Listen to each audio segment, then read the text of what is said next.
people will be upset. And where's my money gone? Why has my brother made so much money in Bitcoin and I bought the ETF and I've made less? That's a valid question. Futures are very sophisticated things for people to understand. How is that helping retail investors? Because those same retail investors can't buy a futures contract themselves. Oh no, because they need to be accredited investors or have proven the ability to trade futures and options. But fine, if we stick it in an ETF, which is just holding futures contracts, you suffer everything apart from the inability to meet margin. By the way, Raul, talking of price, I know you have some charts that you'd like to take a look at on Bitcoin, on Ethereum. These are, to me, we were looking at them offline, off camera earlier. They're really fascinating. Yeah, look, I have said this recently. I'm incredibly wildly bullish about the space and have been, you know, in the last few months. And I've been saying this point, everything is about to start breaking out. And we've seen this happen before. We know the pattern. This October, November, December, probably January, February, March is going to be the point where it's almost impossible to lose money by owning anything. It's that point in the risk cycle where maximum risk seeking is coming.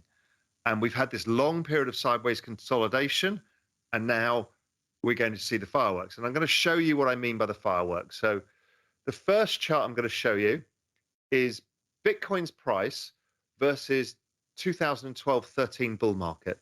I've been using this for over a year, and it's uncanny how it's worked. And that shows you exactly what I'm talking about, that the latter part of the year is a huge run. This tells you it could go up to 250,000 if it repeated the same pattern. I actually think there's an upside potential into next year because of the changing structure of the markets, because institutions tend to allocate at quarter ends. They will have seen the FOMO of this quarter, and many will be looking for the opportunity to invest in the new year, 2022. So hedge funds and institutions will be allocating money in January, and I think it creates a second leg to this, along with the ETF. So that chart is incredible. The other one that's really got my focus, as everybody knows, has been Ethereum. Ethereum's been in this sideways consolidation since May. It's just about to break out of a wedge pattern.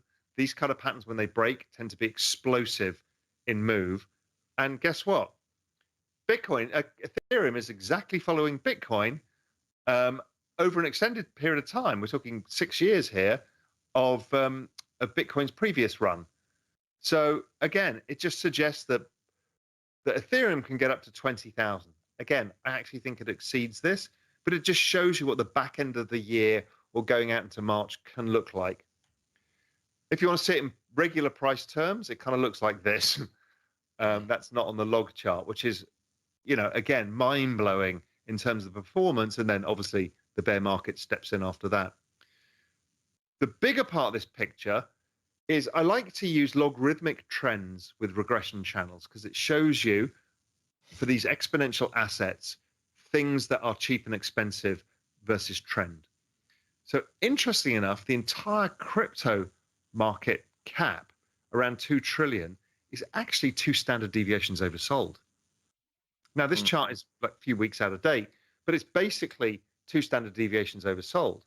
By the peak of a bull market, we tend to get 2 standard deviations overbought. So at 2 trillion, it's likely to get to like March at 10 trillion. So that's the 5x of the entire space, which is kind of interesting. And that makes me very, very bullish on the space overall. So here's another example of one of the tokens that is earlier stage, seeing adoption.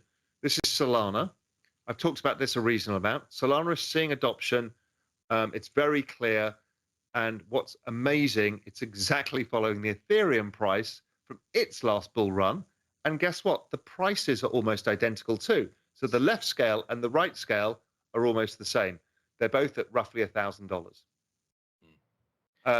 Sorry, not $1,000. They're both roughly at whatever the price is now, $400, and it looks like there's a hell of a lot of upside. So it's all to play for me. We've gone through the period of consolidation, and the period of consolidation is when the market gathers the power, and we know we've got restricted supply of ETH. all the Bitcoin coming off exchanges. We've got the ETF, we've got ETH 2.0, we've got lots of adoption going on. I couldn't think of a sweeter spot for this. I mean, this is as good an opportunity as we saw in March, April, May when I started pounding the table and getting irresponsibly long. Rob, we were talking about this a little bit off camera, this sort of astonishing self similarity between these patterns. We were talking a little bit about what causes it, talking about adoption curves. Give us a sense of your thinking about adoption curves and this price action we're seeing. Well, we're not truly sure. Part of it is around Bitcoin's cycle, the halving cycle, seems to be the anchoring of the markets, much like the US Treasury market is the anchoring for the global bond markets. So the Bitcoin halving cycle seems to be the anchoring. And then what we're seeing is, yes, there's a bunch of assets that go up a lot or go down a lot, but the ones that get adoption start looking like each other. And it's weird because it seems that the human psyche plays out as well. Now, there's obviously tax season that does stuff to do with that, whole bunch of stuff, but human psyche seems to play out. The behavioral impact of humans seems to play out in the same way every time. So you have a big run, then everybody gets, well, what happens if this is going to happen? And they start getting nervous. So we have the correction. That correction, then the weaker holders pass it to the stronger holders, and the market starts again. It seems to play out endlessly, and it seems to be where you are on the adoption curve versus the kind of Metcalfe's law idea, and they all seem to trade the same, and it's fascinating.